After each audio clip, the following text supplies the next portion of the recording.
Leif Davis, Jamie Vardy, Kyle Walker-Peters. Promoted team players with big reputations. But will they live up to the FPL hype? Today on Thinking Cap, I'll be diving head first into the newly promoted Premier League teams and their players. We'll look at goalies, defenders, midfielders, and forwards to get an early read on who you should be considering in FPL next season. If you enjoy the video, super smash the like button and subscribe to the channel. Thinking Cap activated.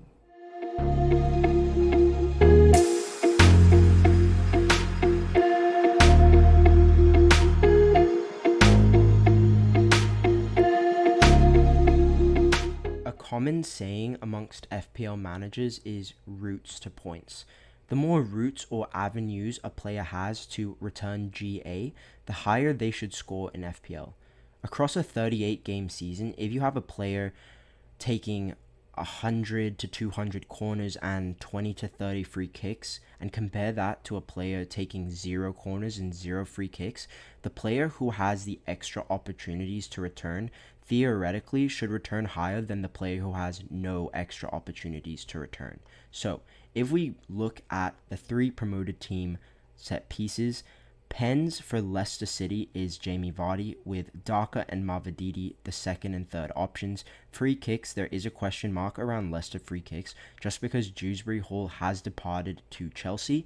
Corners will be taken by Mavididi and Isahaku. Both Mavididi and Isahaku have taken a high volume of Leicester City corners. Southampton penalties are taken by Adam Armstrong, who is their striker. Free kicks are taken by Adam Armstrong and Ryan Manning, who is one of their fullbacks. Corners are also taken by Ryan Manning and Stuart Armstrong, their box-to-box midfielder. Ipswich Town, pens are taken by their striker, George Hurst. Free kicks, Nathan Broadhead, one of their wingers, and Leif Davis. Corners dominated by Leif Davis. Let's slide into promoted player data.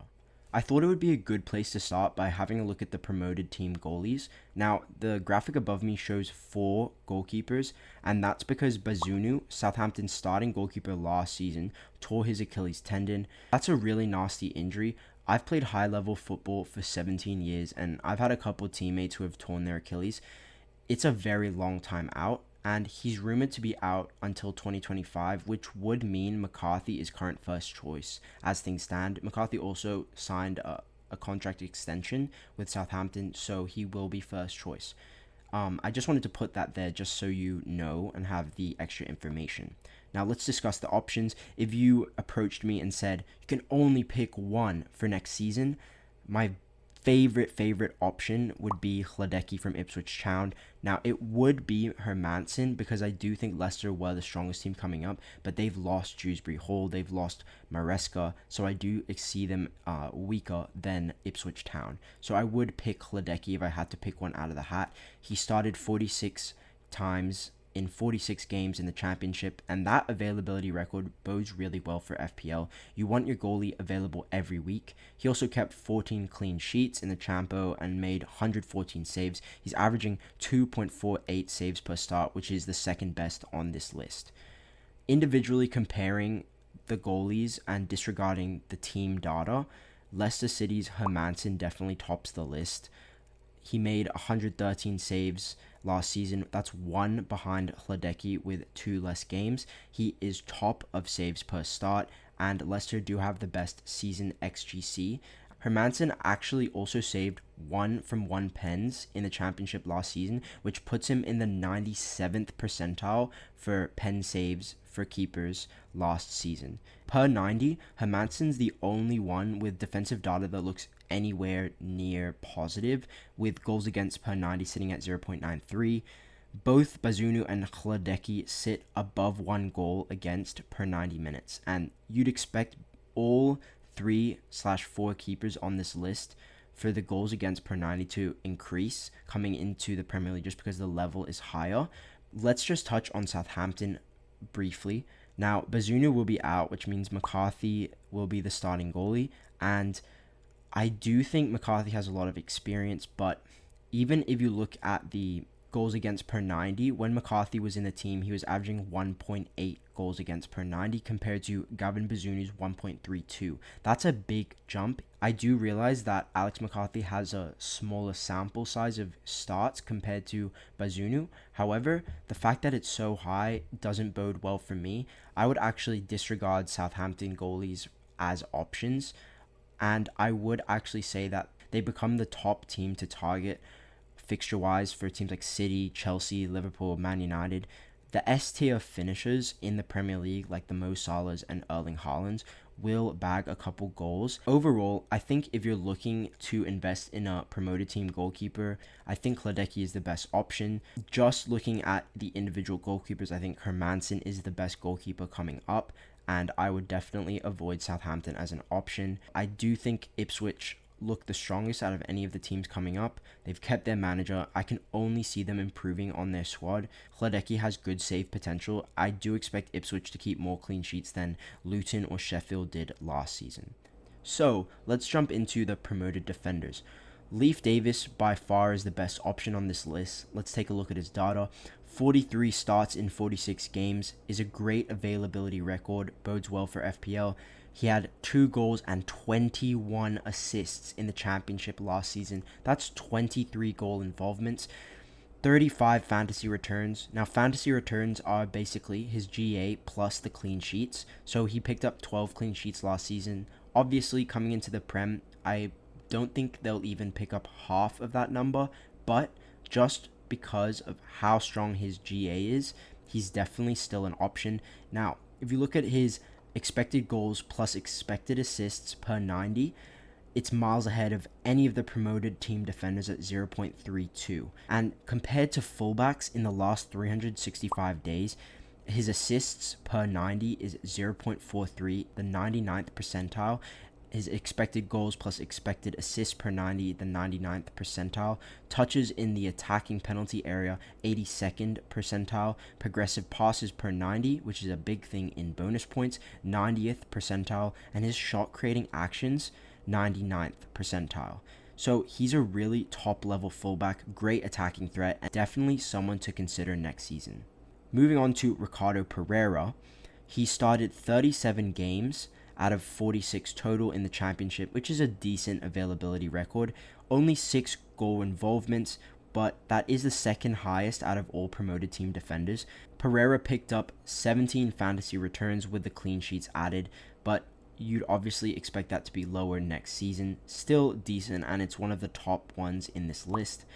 Pereira ranks first in expected goals with 3.1, and that just tells you he gets into good attacking positions and has good goal threat. But the problem with Pereira as a pick is you'd just hope for some set piece duty and extra routes to points, as he does play for a promoted team. You'd want the extra value in there as a package, but he doesn't have it. Leicester also have a new manager, and you don't know how that's going to affect the squad next season, so it's something to note. He's a decent option, but I'm not sure if I would be there. Now, moving on to Ryan Manning from Southampton, 29 starts in 46 games, poor availability record. He's got low goal threat with 0.04 expected goals per 90, low return rate as well, only 2 goals and assists.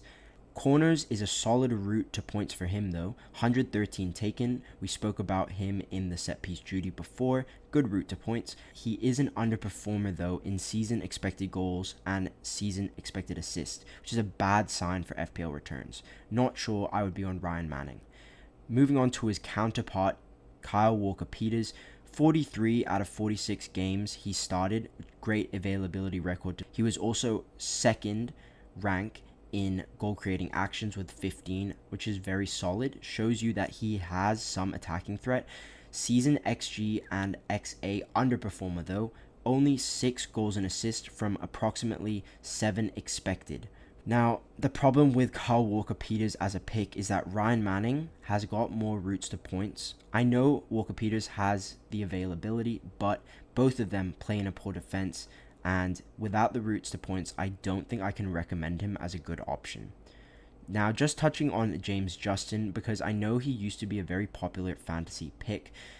He's got a poor availability record with only 27 starts last season. I'm pretty sure he did his ACL a couple years back, and that's really hampered him.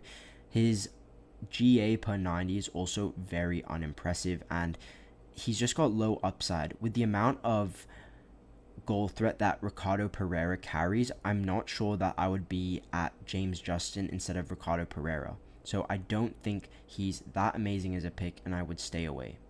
Leif Davis and Ricardo Pereira, to recap, are the best options. I wouldn't touch the others. By the way, if you want to take a look at all the starting promoted team defenders, check out my Excel spreadsheet in the video description. Which mids are actual options? Coming up next. Let's hop right into the promoted midfielders. Now, let's start with Steffi Mavididi from Leicester. He's a left winger. He started 42 games last season out of 46 total. He scored 12 goals and registered 6 assists for 18 GA last season. His expected goals plus expected assists total was 16.9, so he's a slight overperformer, which is decent. Right now, he's averaging 0.85 shots on target per 90. His non-pen expected goals plus expected assists per 90 is 0.39. It's the same as Wilfred Ndidi. It's only a little bit higher than Leif Davis, so it's not that amazing. He's got some good routes to points with 64 corners, and I expect this to increase. He also could take some pens across the season depending on how the pebbles fall. He went 2 from 2 last season, 100% success rate from the penalty spot. Overall, he's got average data with some solid routes to points. He's got a good availability record. Depending on the price point, he could be a nice option for FPL, but the landscape for attacking spots is just so competitive. You can't waste a single spot. Moving on to Fatawu Isahaku from Leicester City. He's a right winger. He started 33 times for Leicester last season, which is an average availability record. He produced 19 GA. He's got the most assists out of any of the promoted midfielders. He seems to be an unselfish player. His shots on target per 90 is only 0.48, and maybe that's why you see the high expected assists for the season. Maybe he is more of a creative player than a selfish shooter. His non-pen expected goals plus expected assists per 90 ranks second best out of all of the promoted mids at 0.52. He's only taken 33 corners, but I do expect this to increase with Dewsbury Hall's departure. He's also top of goal creating actions out of all of the midfielders on this list with 23. Very solid, again highlighting how creative he is. And yeah, he's a great option. He's got good creative threat, a data overperformer, and offers an extra route to points. He's a very interesting option. Moving on to Connor Chaplin, who is Ipswich Town's cam. He's started 42 times in 46 games. That's a great availability record. He's amassed 21 GA, which is the most out of all promoted mids last season. He's tied first in goals, scoring 13 times, tied with his teammate Nathan Broadhead. Chaplin's non-pen XG per 90 is 0.32, which is second best on this list. He's a big data overperformer. 21 GA from 17.4 expected returns last season. Chaplin's averaging 1.08 shots per 90. He's a selfish player and he likes to shoot. He ranks third in non-pen expected goals plus expected assists per 90 with 0.47. The only real downside is the routes to points. He doesn't really have that. And as well, it is a promoted team. But if Ipswich impress early on, he will be central for them. So watch out for Connor Chaplin. Next, we've got Nathan Broadhead, who is one of Ipswich Town's left wingers. He had 29 starts in 46 games, which is an average availability record. 16 GA, so he's a slight overperformer in comparison with his total expected GA, which was 14.6. And he also ranks first in non-pen expected GA per 90 with 0.56. His start to game ratio indicates more rotation for the winger positions in Ipswich Town. Broadhead is on free kicks, a good extra route to points, as we've said before. He's got the best goal threat out of all of the promoted mids. Personally, I wouldn't be investing and I wouldn't be recommending it either. Rotation is a big worry for me. The next player we have is Omari Hutchinson. He just signed a permanent deal from Chelsea to Ipswich, and I believe he was Ipswich's player of the season last year. I might be wrong about that, but if I am, then let me know in the comments. Only 20 starts, but I expect him to take a bigger role next season. He registered 14 GA from an expected GA total of 10. 10 of his 14 were goals. He is very selfish. He takes 1.23 shots on target per 90, which is the most out of any midfielder on this list. His non-penalty expected goals plus expected assists per 90 is average at 0.41, and as well as this, he doesn't have any other routes to points that I know of so far, but things could change too. He's an interesting option. His GA is heavily skewed towards goals, which is good. So I think Omari Hutchinson's definitely one to monitor, especially during preseason, because if he starts to take some set pieces, get some extra routes to points, he could be a genuine option next season depending on his price point. Stuart Armstrong for Southampton started 33 times in 46 games, solid availability. He's got 12 GA from an expected total of 12.7, so he's a slight underperformer, but basically he's right level with that. His non-pen expected GA per 90 was 0.41 last season, which is average. He ranks second in goal creating actions though with 17. But honestly, I wouldn't be touching any Southampton players because I do think they're the worst team coming up. They play with a back five and two strikers, so there's not many value picks in the midfield spots for Southampton. So, to recap, Isahaku from Leicester, Chaplin and Omari from Ipswich are the ones I'd recommend to consider. All three have pretty solid data from last season, and these guys are the midfielders I'd back to shine and sparkle next season. If you're an FPL draft guy, Mavididi is a good pickup with his availability record. Let's move into the promoted forwards section. Moving into the promoted forwards section, let's start with Jamie Vardy. So he started 18 times in the championship last season, which is a poor availability record. He is getting older, so I do expect him to play less games in the Premier League than he has in previous seasons. He did score 18 goals in 18, which is a solid record, but let's be real, it's the championship. You expect him to have that kind of record. He produced 20 GA from 19.4 expected GA total across last season. He's a slight overperformer, but pretty much on par with his expected data. He's averaging 1.37 shots on target per 90, which ranks first on this list. This just tells you that most of Leicester's chances should fall to him. This point is also backed up by his non-pen expected goals per 90. It sits at 0.67, which is the highest out of all of the Leicester players, and it ranks first out of all of the promoted forwards last season. His non-pen expected GA per 90 also tops the promoted forwards at 0.79, and Vardy is on penalties. He scored 4 out of 5 attempted. Look, Vardy's definitely an option. He has history in the Premier League, and he does have pens, which is the best extra route to points. I'd recommend him in certain patches when his form looks good and when Leicester's fixtures offer good value. Patson Daka. Now, Daka is the backup to Vardy. He started 15 games last season. He put up 12 GA from an expected 11 total. Again, basically level with his expected totals. His expected goals and expected assists per 90 are strong, but it's weaker than that of Vardy's. I will say though, when he's on the pitch and Vardy isn't, I expect Daka to be on penalty duty. He's also bagged 3 from 3 pens attempted. That's a 100% success record last season. Daka could be a great pickup in patches like Vardy, but it would depend on injury status of the options around him. A lot of ducks would have to be lined up in a row for him to be a genuine FPL option.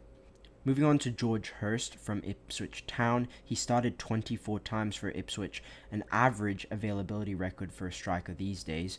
He slightly overperformed his expected GA total last season, producing 13 GA from 12.6 expected.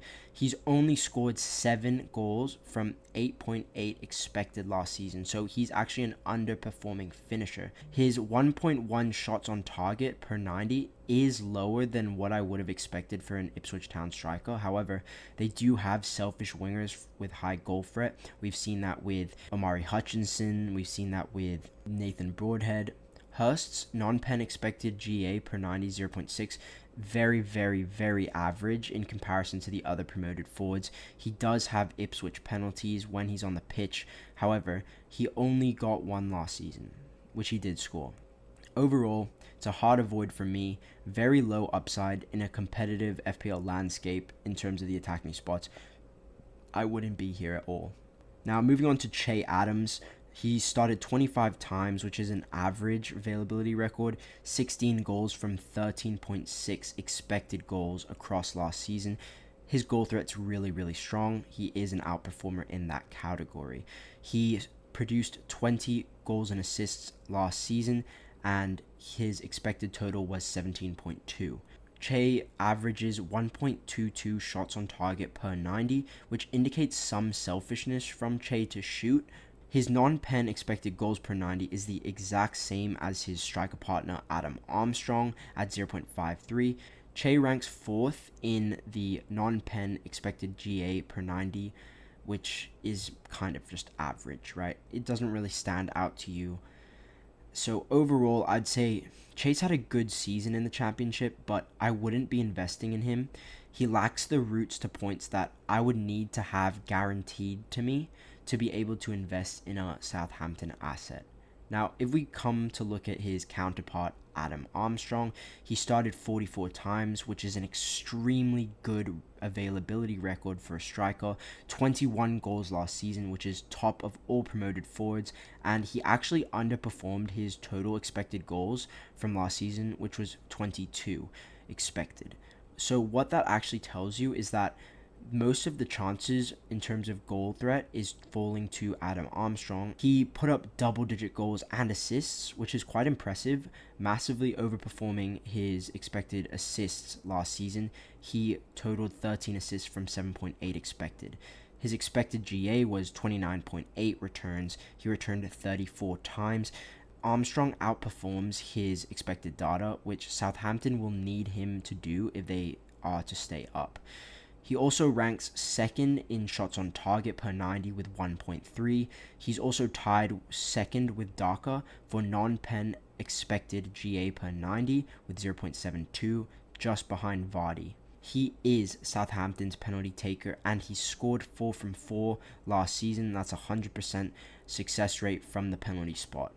Now look, I think Adam looks on paper a very viable option next season. He's got pens, which are a great route to point. He's got great goal threat, good historical statistics from last season, and he's got an excellent availability record. There's so much to like there, and if Southampton do surprise in the first 5 to 10 game weeks, and if they look like they could be staying up, he could be a very, very sneaky differential. So just to recap, the two I'd recommend from the promoted teams in the forward positions are Adam Armstrong, depending on his price point, and Jamie Vardy for short-term ownership. These are the promoted players you need to watch out for in FPL next season.